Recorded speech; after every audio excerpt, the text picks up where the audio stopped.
দুর্গাপূজার সময় ভারতে ইলিশ পাঠানোর সেই দীর্ঘদিনের রীতি, যা দুই বাংলার মধ্যে সৃষ্টি করেছিল ভালোবাসার এক অলিখিত সেতু বন্ধন। শেখ হাসিনা সরকারের পতনের পরপরই সেই সেতু যেন ভাঙনের মুখে।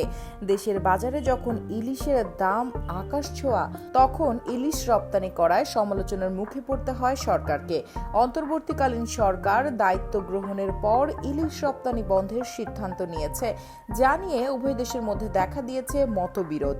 তবে চলচ্চিত্র পরিচালক মোস্তফা সরোয়ার ফারুকী প্রতিবেশী দেশে ইলিশ রপ্তানি বন্ধের বিষয়টি মানতে পারছেন না।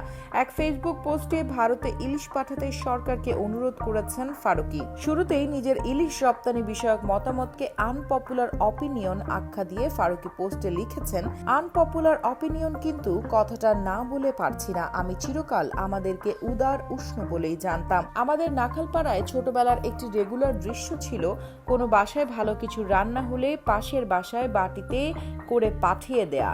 এটা বেশিরভাগ ক্ষেত্রে জানালা টু জানালা হতো। ফলে পূজায় কলকাতায় ইলিশ না দেওয়ার বিষয়টা আমার কাছে একেবারেই ভালো লাগেনি। এক্ষেত্রে পরোক্ষভাবে ঢালাও ভারত বিরোধিতা নিয়েও প্রশ্ন তুলে দিয়েছেন টিভি নির্মাতা। আপনি মোদী সরকারের বহু নীতির তীব্র সমালোচনা করতে পারেন, আমিও করেছি।